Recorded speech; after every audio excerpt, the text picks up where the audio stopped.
Friday. Welcome to your new family. It's the Owaze Show with your hosts Fire and TG every Friday from 6 to 8 p.m. The best music, entertainment, spicy topics, and so much more. Owaze, let's spice it up.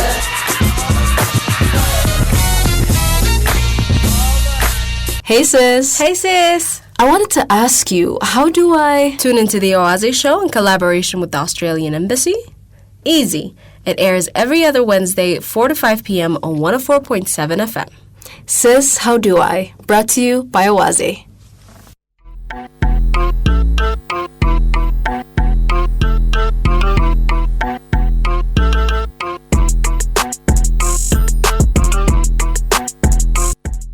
Yo, what's up, y'all? Hi. Welcome to Sis, How Do I?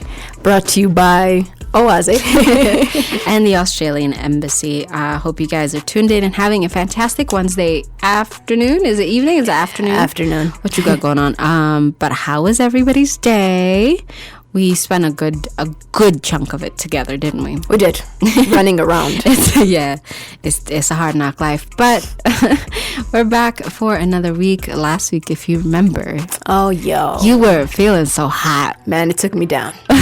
I got sick out of nowhere. It was a Mayday situation. It was terrible. And TG held the fort down. How we down? Yeah, men down. No, but she held the fort down, you guys, and she did a show about female friendships, which I was really looking forward to being on. But you did a great job. I also watched you on live because she went on live as well. I was like, we definitely. So the female friendships episode, if you just tuned in and you have no idea what we're talking about. We've been creating a series. It's called Sis, How Do I? Yep. And it's kind of our way of giving back to community, giving back to women, and being like, hey, here's all the things that we don't talk about. We're going to do a series and talk about all of them. Yeah. What you going to do about it? Consider it like sort of raw, transparent, we're open, and we talk about like various topics from hair to, girl bosses, from gender-based violence to female friendships. And today, we're going to talk about a topic that we definitely feel like needs to be discussed and normalized in our country, and it has to do with female reproductive health. Yeah, so it's basically... Not all, obviously, women are very complex creatures, but a lot of the major topics that women constantly have to think about, worry about, and, process and function, and these are pretty major topics in most of our lives, and kind of topics that we think we share in common with literally every other woman, regardless of where you're from, how you were raised, you know what I mean? All of these topics tend to affect every single woman. And so female reproductive health, from our experiences of it, we don't know much about our bodies. I mean, at least we weren't taught. We weren't taught, but okay, when we look at it at a biological level, yes, we were taught, but we don't have these open conversations. Imagine, we are literally two, you know what I mean? Like, there's men and women, and as many women as there are, we just have still this taboo of talking about these topics. It's uncomfortable, it's cringy, we don't understand it because it's a normal phenomenon. So we were like, no, we want to kind of have these discussions and make it so that people understand that this is normal, we're not weird, this is the way God made us. And I think the more we talk about it, I think we learn more, because there's some things that other women know that we probably don't, and vice versa. So we're like, why don't we learn and talk about it and make it less cringy? True. And then when you're like in a public space and you consume a lot of media and a lot of content, I tend to come across a lot of content based on women's just sheer dumbfounded reaction at how... So this isn't just to teach women, it's also to teach men. It's to teach everybody. It's in the sense that, yes, we have to go through it so we figure it out one way or another, even if we mess up. But it's crazy how many misconceptions men have about the female reproductive system. I have seen so many different things on social media. I know you can turn off your period. Stop playing with me. And you're just like... And you're like, you're insane, bro. Didn't you take biology class too? Like, what? No, there's so many different things. I've even I saw on Jimmy Kimmel, I was watching where they were asking random women, women and men, but women were with them, and they're asking them questions pertaining to what they know about about reproductive health, and like they were showing them pictures. They're like, where's What the part is cervix? this? What's What is this? it? Oh. And all of them off, all of them. And one man was actually married to a gynecologist. Like his wife is a gynecologist. She's like, I'm ashamed. I feel like I haven't taught this man anything. Yes, in my household, I've made it a habit of sharing things that are a specifically female problem. Like I will describe in detail my period pains, because ain't no way in hell you just gonna sit there fine while I'm going through some things. True. So if you hear me ooh and ahhing, and he's very interested because he thinks it's really weird and funny. He's like, why are you making sounds He's like, that? what's happening? Describe what's going on with your body right now. But interestingly enough, when we did the video, you made a comment about what he observed pertaining to your cycle, which I thought was very interesting. True.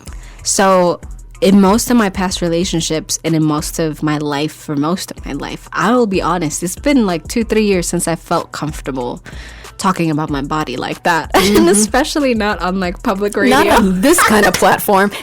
We're taking it far. It's embarrassing. Now like a good chunk of Addis knows very intimate details about our bodies. About our life. And I think the thing is, we say that we want to normalize it. We have to go first. We have to. It has to happen. Like, you can't just tell people what to do. You gotta do it first. So yeah, I've never really talked about getting my period or cramps or anything. I'll just be like, oh, I can't see you today. I have other tasks to attend to. Because it's none of your business what I'm going through. Yeah. Why are you asking so many questions? Why are you being weird? But because we live in the same house, it's very unavoidable. And eventually I did start to open up. And like a year back, he really sat there and thought about it. And he was like, so periods. He was like, so a week before you get your period, you're bloated. You have these headaches and you like have back pain and your breasts are very sore. PMSing, essentially. Like, yeah, you're like just very sensitive. Yeah.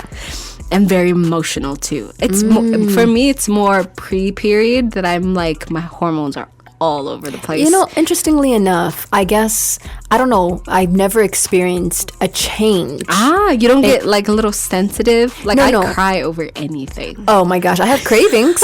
I have cravings Food? for sweets. Remember when I started to like eat cake? I was like, TG, I hate cake. Why do I always want to eat sweets? So I think as I've gotten older, I've seen, I guess, more of that kind of change. And yes, I break out during like my cycle as well, which sucks for those of you who go through it. But in terms of like mood, Emotionally, I'm just like super sensitive to sadness or wholesomeness. It's not even sadness, it's wholesome things make me bawl into crying. like tears. I can't Netflix at that time. I'm a mess. I get it. Yes. So he was like, the week of like, yeah, there's cramps and you just don't want to leave the house and you're in a really bad mood. He's like, the week after you still have like ovulation pains. And he said, and we talked about this in this video as well, he was like, so there's only 1 week every month that your body gives you like a break. There's only 1 week a month where you feel like, okay, I'm 100% and I'm good to go. I'm fine. There's nothing wrong with me physically. Pretty much. And I didn't even think of it. I think so many of us have become so accustomed to how painful it is that we never really stop to think about how much time, effort, energy that we invest in certain parts of our bodies that men really don't have to worry about at all. And, you know, they can understand it too. How could you? Because it's just like, this is a pain or sensation that I have never experienced. So I can try to be empathetic, but I don't know what you're going through. If you haven't lived through it, then there's really It's no very way. hard Yeah, to. it's no way to understand it. The least you can be is empathetic for sure. I think the great thing, like for those of you who are tuning in, every single topic that we do on radio, prior to this, we've created a video. Yeah. So, you know, we've talked about this on video. We've made an entire video about it. So if you want to know more, definitely make sure to go check us out at our YouTube at Awaze Media. That's AWAZEMEDIA. But we're just basically wanting to go in depth. So the radio shows are basically an extension of conversations that we weren't able to have in the video. True. That we're able to have during this hour. The video is like 15, 14, 13 minutes long. So you have to cramp everything in. So here we're able to just have longer conversations. Yeah, and it's gonna get interesting. So make sure to stick around. Ladies, fellas. Yes.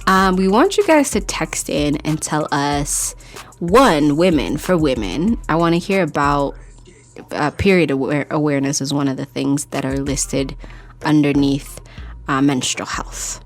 So first, period awareness is one of the things that we have to work on, where women, girls, teenagers, babies, the first time you get a period for a lot of women, if you are not educated properly, is such a traumatic experience. And I've heard horror story after horror story after horror story about women having to experience their period and have no idea what was happening. If you don't have the right person to go to talk to, you're just like, it's sad. Why am I bleeding?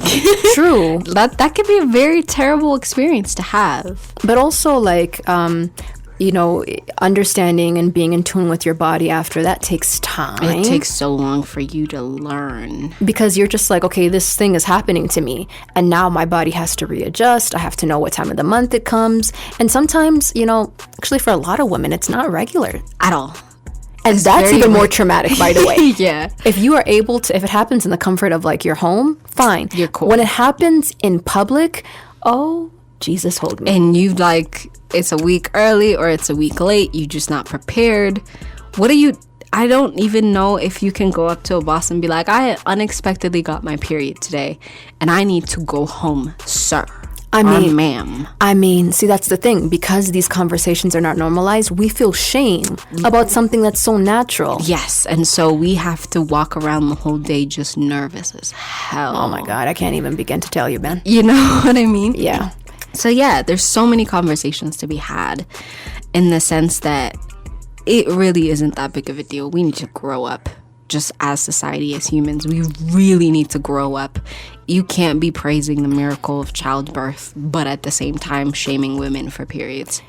Yes, essentially what makes them a woman. Yes. Those two things clash so hard. It doesn't, like, the juxtaposition doesn't make any sense. But secondly, when did the shame happen? I don't even know. Yeah, when did it become when that take place? Embarrassing to have a monthly cycle? What brought that on? Like I said, I have a father who is, Hey, Pops.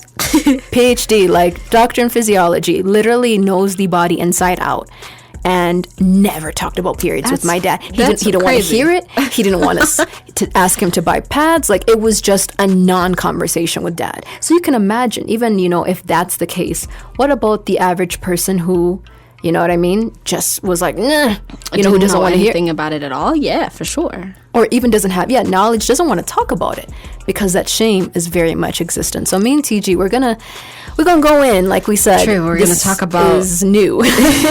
Yeah, for sure. But we're gonna talk about our first experiences. Yes, for one, is one thing that we shared on the video, and two, just like we're gonna bombard you with saying it so many times that at some point you're just like, it's normal. If you're feeling uncomfortable and if you're like, this isn't, I don't really want to hear this. Do not touch that dial. You know what? Like, I would encourage you to stick with it because I'm sure you have a mother, a sister, a daughter, a friend, a colleague. You can name it. You know women. And women, this is something that all of us, like we said, that we're trying to normalize the conversation. And I hope that you would stay tuned so that you can learn a thing or two. Me and TG are going to be transparent as we always are.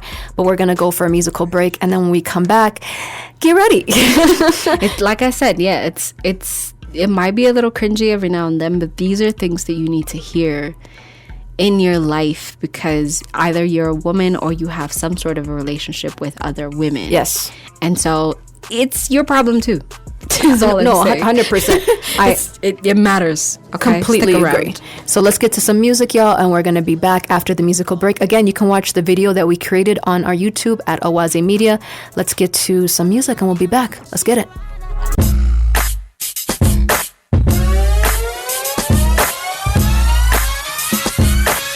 Thank God it's Friday. Welcome to your new family. It's the Awaze Show with your hosts Fire and TG every Friday from 6 to 8 p.m. The best music, entertainment, spicy topics, and so much more. Awaze, let's spice it up.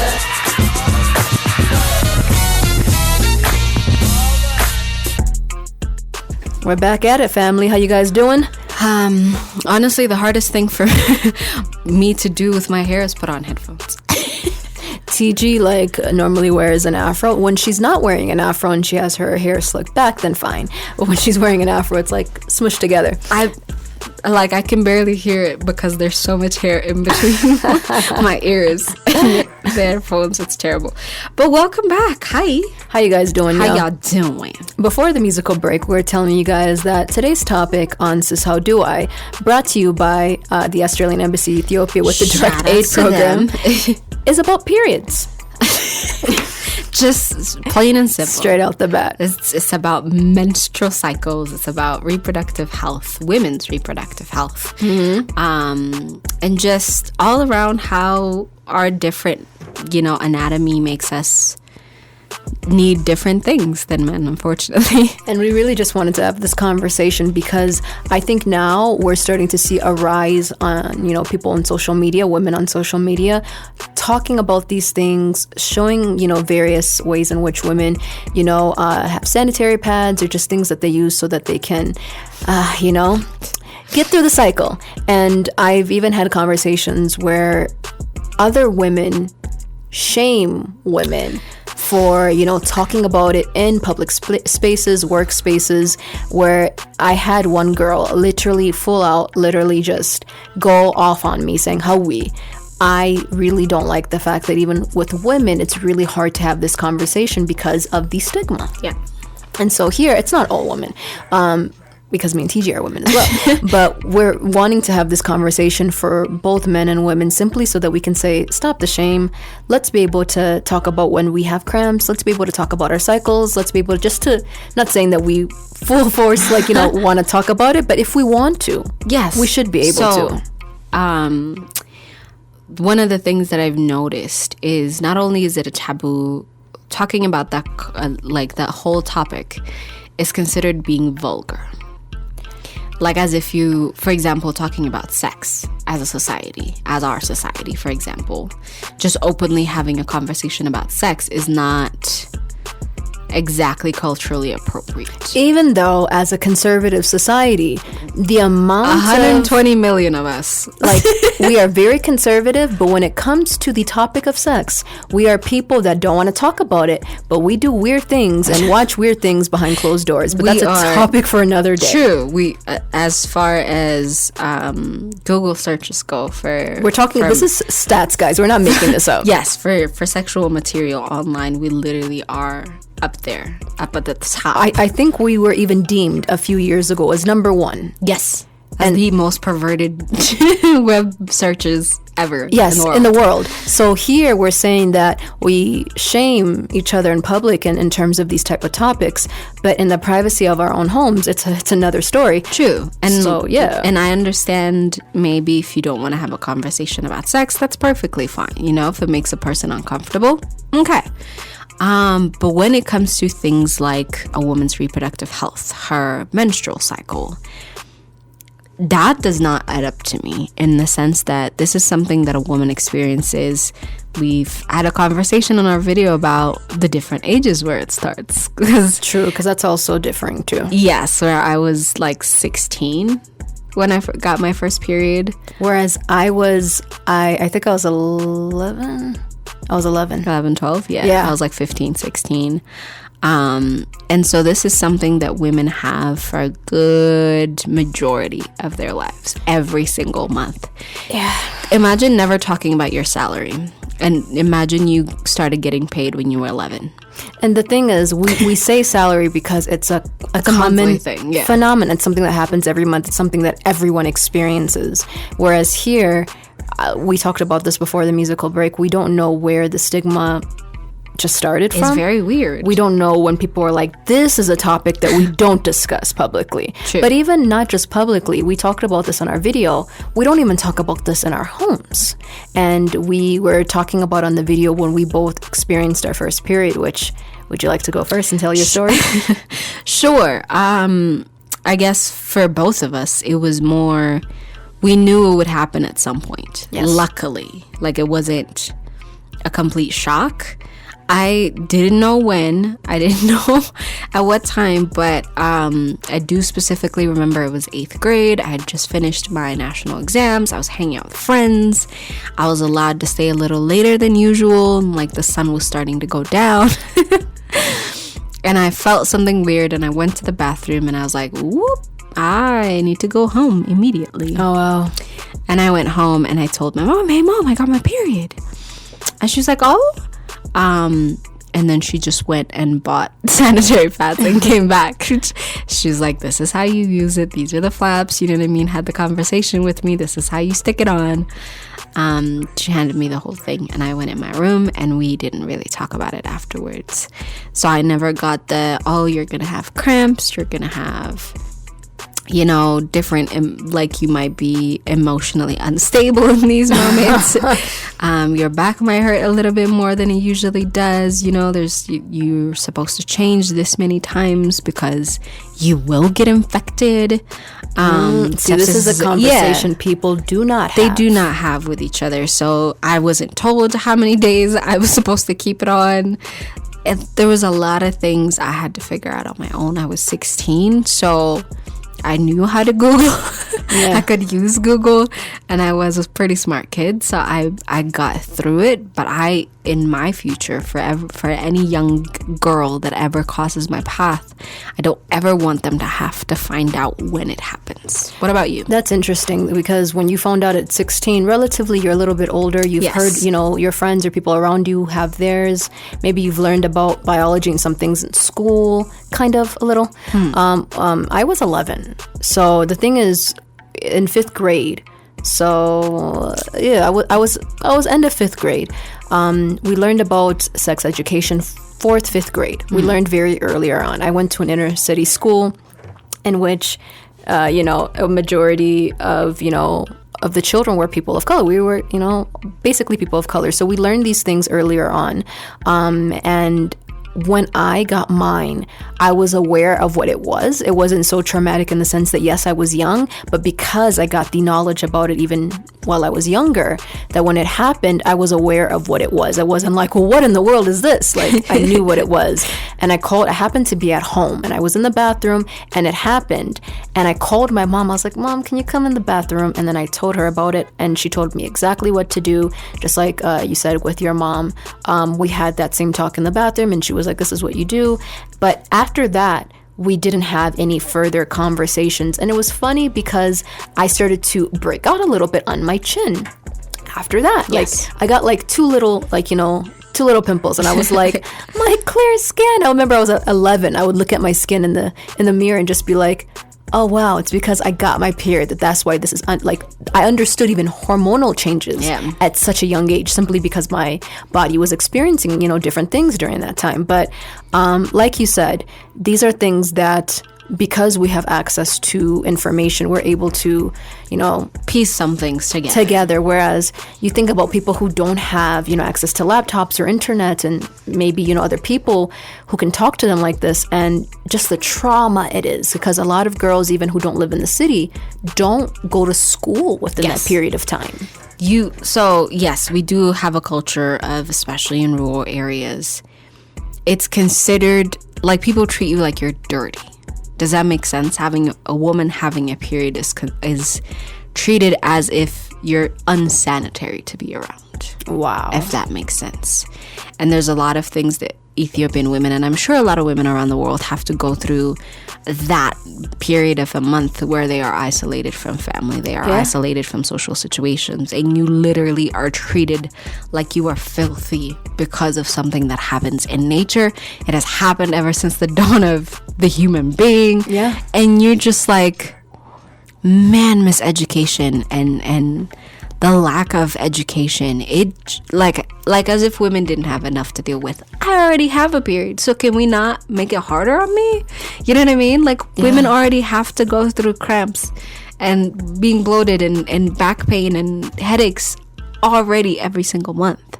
So the fact that they are demonized on top of that is ridiculous. It's really sad, because they don't know what to do. You know what I mean? And I've seen, you know what I mean, various girls, like, you know, just not having enough information on what to wear or just how to be within that period of time. So it's really sad because of lack of information, simply because you don't have access to it. It creates a lot of stigma and a lot of embarrassment and shame, and it's something, like we said, we want to talk more about, but it's also something that we want to do and make a change about too. Which we will talk about a little later on. I do have to give props to my high school, because my high school had like a sick bet. So I went to private school. Luckily enough, I studied in Awasa, but I went to private school. And so I remember one of the best things about that school was the fact that there was, you could excuse yourself from class, say you're sick, you could grab sanitary pads from the front office. And then there was an empty room with just like a few soft drinks in a fridge and a television where you could go lie down and spend the rest of the day or a couple of periods there. Wow. When you were having cramps and when you were having your period, to just, settle down and get back to yourself before you have to go back to classes. And the funniest thing was, because there were so many of us, 7, 8, 9, 12 women would all end up in that same room because of our periods, but none of us said it. We all knew exactly why we were in that room, just trying to get through that day. But none of us were like, "Oh, are you having cramps? Is that what's going on? How are you feeling?" That's you know what I mean? Terrible. It's sad. And I'm like, man, society constricts you so much. It's crazy. And we talked about this in the video where you are fortunate to be able to have a school that allowed you to take that time off, and even that gave you that access to sanitary pads too. Where I grew up in the States, guys, so it's like sanitary pads, tampons, which is considered a luxury here. It is very luxury and here. It was taxed as a luxury item until recently. Whereas where I grew up, if you go to a public bathroom, you literally can just get them for 50 cents. Yes. 50 cents, guys. And it just was that easy. Some places even for free. You just open it and you can just take a pad or take a tampon. And I came here and I was like, why is it so damn expensive? Yeah. After that video came out, I did have a conversation with an older woman. And she'd watched the video and she was telling me, well, you guys are mad because it's taxed as a luxury item, and now it's not, but it's still the same price. It's not like it went down. It hasn't become cheaper since it's... We never said it was cheaper. We're just saying that the government didn't see it and view it as a necessity. Now that it stopped taxing it as a luxury item, the price didn't go down. It just kept going up. No, I mean, I think in the sense that the government didn't see it as a necessity. So we're seeing it through the viewpoint of the government as opposed to the average citizen. Yeah. And then she was like, in my day, we just used cloth. And that's how a lot of people still do on the, from outside of the city. That's what they still do. I believe even in the city, I think a lot of women do have to use cloth because that is the only material that is accessible, that is affordable unanimously to every woman in Ethiopia. Is the best we can do is a piece of cloth that is rewashed and used every single time, which is why we wanted to talk about why that's dangerous and why that can possibly be unhealthy. Yes, you can still face these problems when you can afford sanitary pads. If you can't afford to change them as frequently, like we talked about, it's very likely that you will get an infection. So infrequently changing a sanitary pad can lead to an infection. It can lead to multiple symptoms that are very uncomfortable for you down there. And according to a 2018 study, poor sanitary pad hygiene could actually result in infection of the lower reproductive tract. It's called bacterial vaginosis. So it can lead to other health complications. It could lead to complications on your fertility. It could lead to so many problems just because you cannot afford to buy or constantly replace some sort of sanitary material. Yeah, and what we wanted to mention is that now, thankfully, there are options of reusable sanitary pads. We're seeing that even 2019 CNN Person of the Year. Hero of the Year, yeah. Yes, was, Shout out to Freni, who created... Proud of her. Absolutely proud of her. All of us are as Ethiopians, that she created, the reusable sanitary pad, and that be something that is, accessible for women who live here. But the thing is, it's not something that you see everywhere. It's not exactly an advertised product either, in the sense that most of the companies and the factories that do make these things have very small scales, and they cannot afford to be out here advertising and be like, oh, buy our sanitary pads. No, absolutely not. We actually got to meet Hanan in our first... Our second video that we created called Girl I was going to Boss. say our first Girl Bosses video. Yes. It's about to be the only.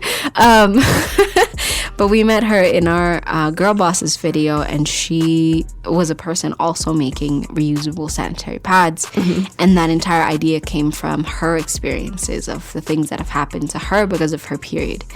And there are multiple women out there trying to alleviate that stress. We've seen another one on the market as well, the colorful ones. We've seen various ones, yes. There's cups.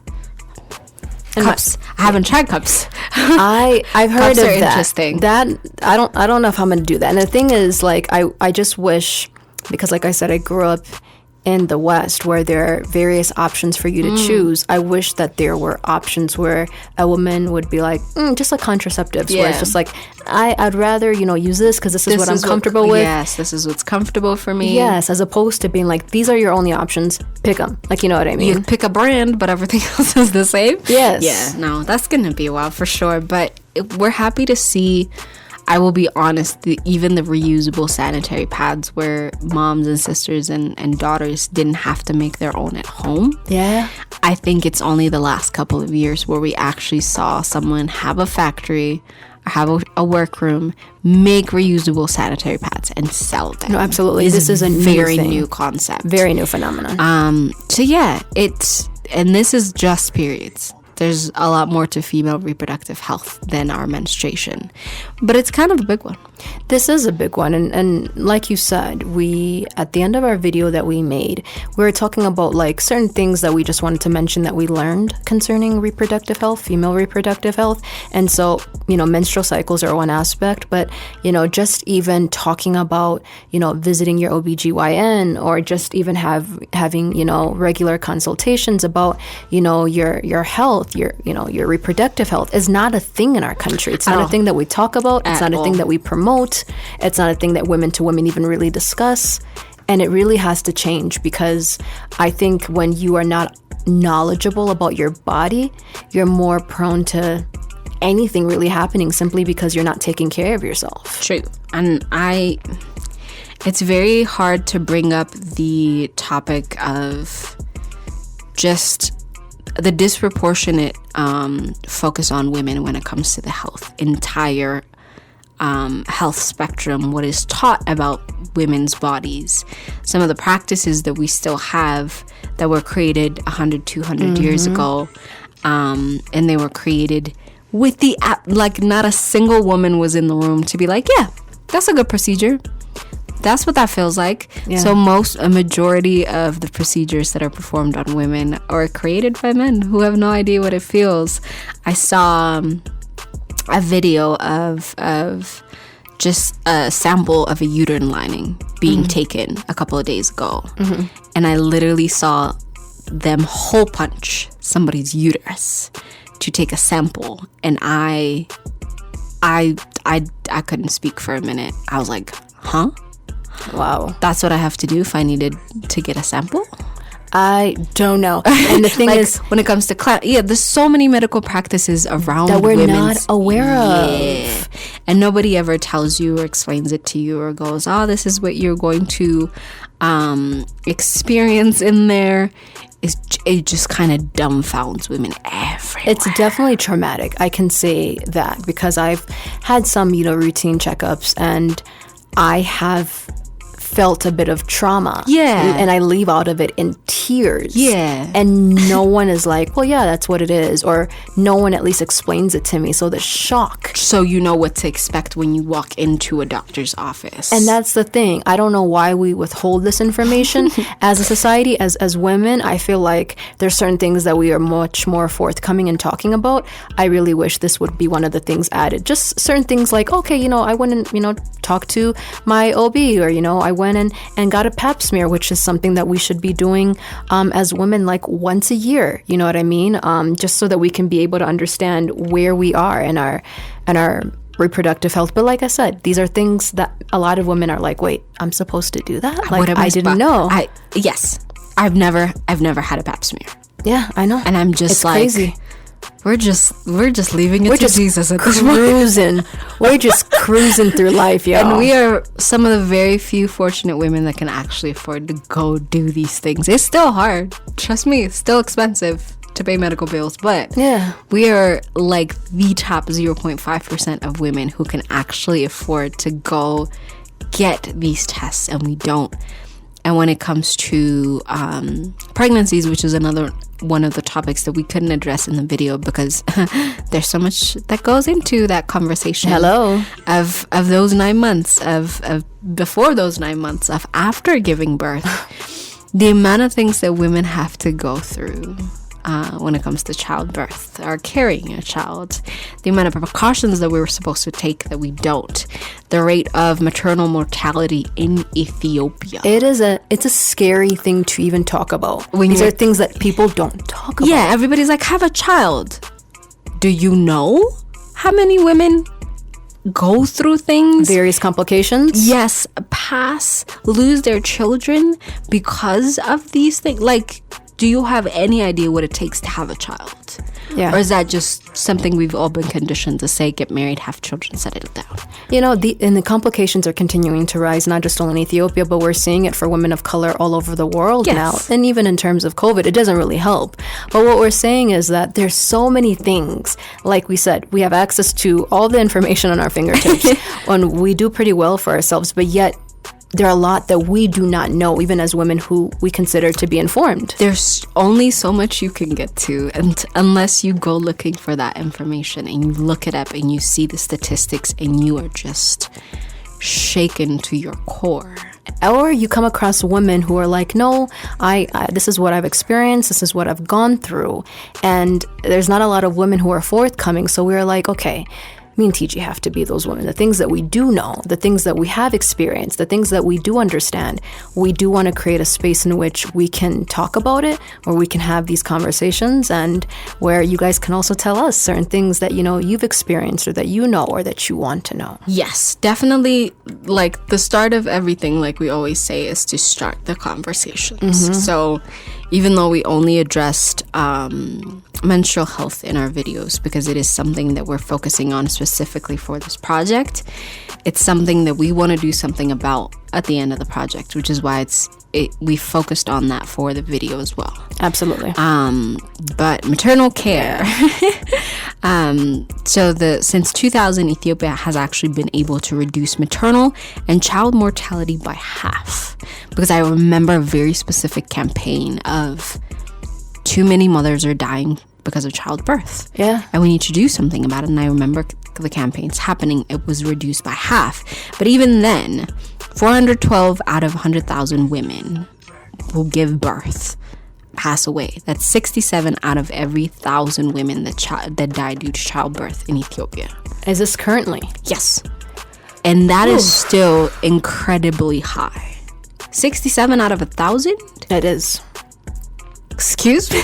Yeah. And so there's so many things to work, like I said, when it comes to women's reproductive health, how much we understand about our bodies in a society that refuses to give us any information or talk about it.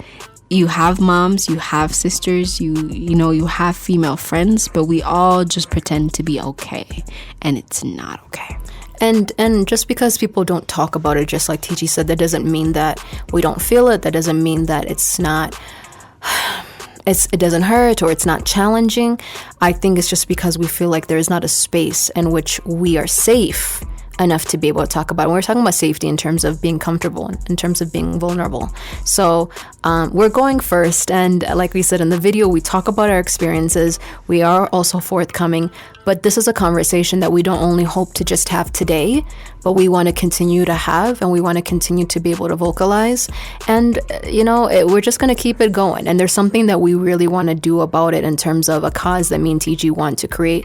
But we'll talk about it after the musical break. Yes, so when we come back, we'll tell you why we chose this topic, why this specific one was so important to us. We actually based very large activities around this specific topic when we come back. Yeah, guys, stay tuned. Do not move a muscle. Again, you can find us on all social media platforms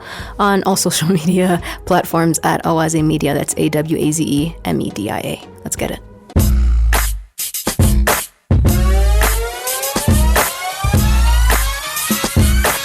Thank God it's Friday. Welcome to your new family. It's the Awaze Show with your hosts Fire and TG every Friday from 6 to 8 p.m. The best music, entertainment, spicy topics, and so much more. Awaze, let's spice it up.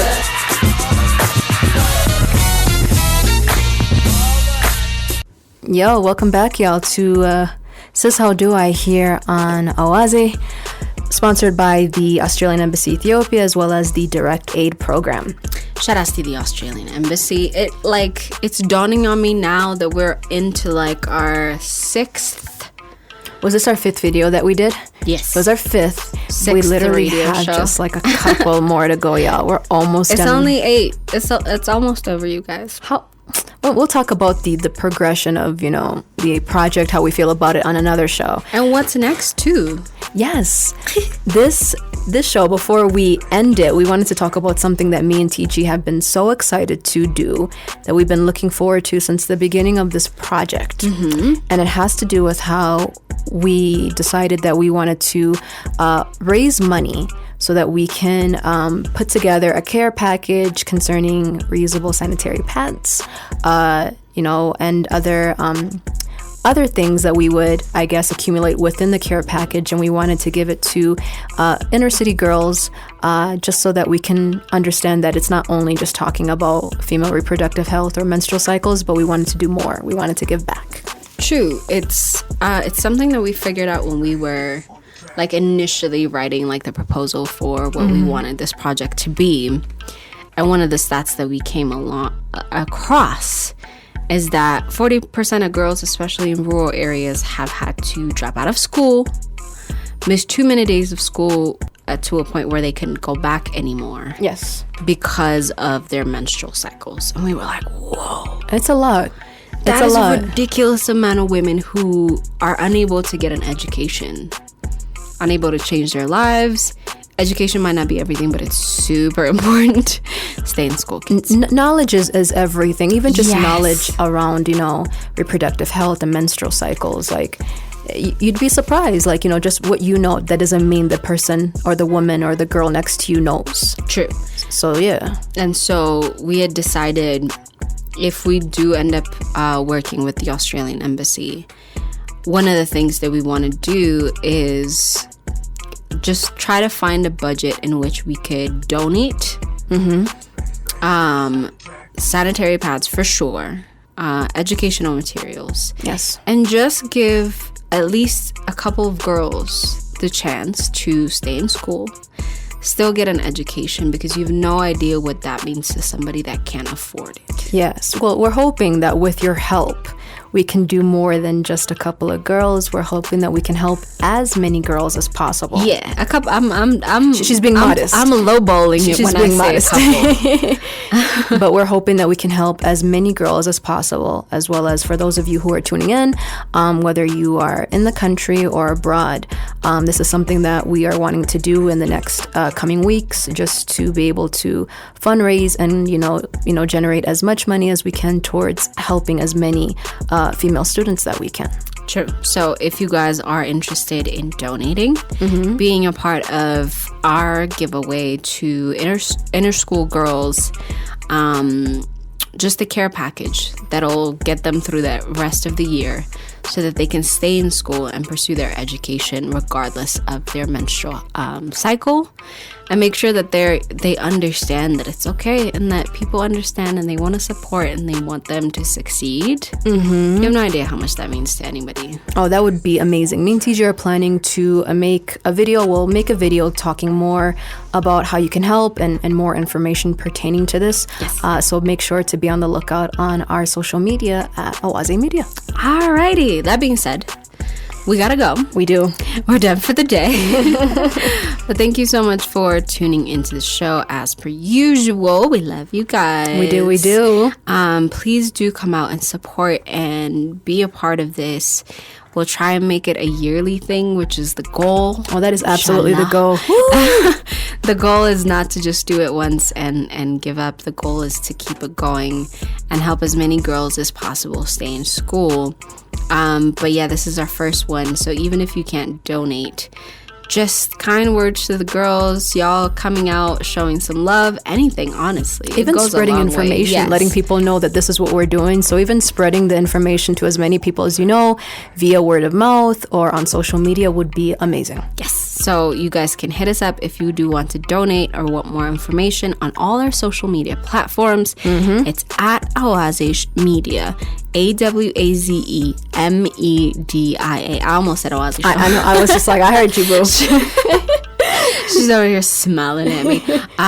But yeah, that's the plan. And thank you guys so much for rocking with us on a Wednesday afternoon. Yes, ma'am. And like we normally say when we wrap it up, Stay hydrated, make good decisions. Owaze out. Peace. Bye.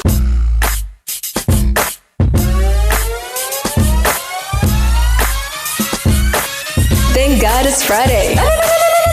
Welcome to your new family. It's the Owaze Show with your hosts Fire and TG every Friday from 6 to 8 p.m.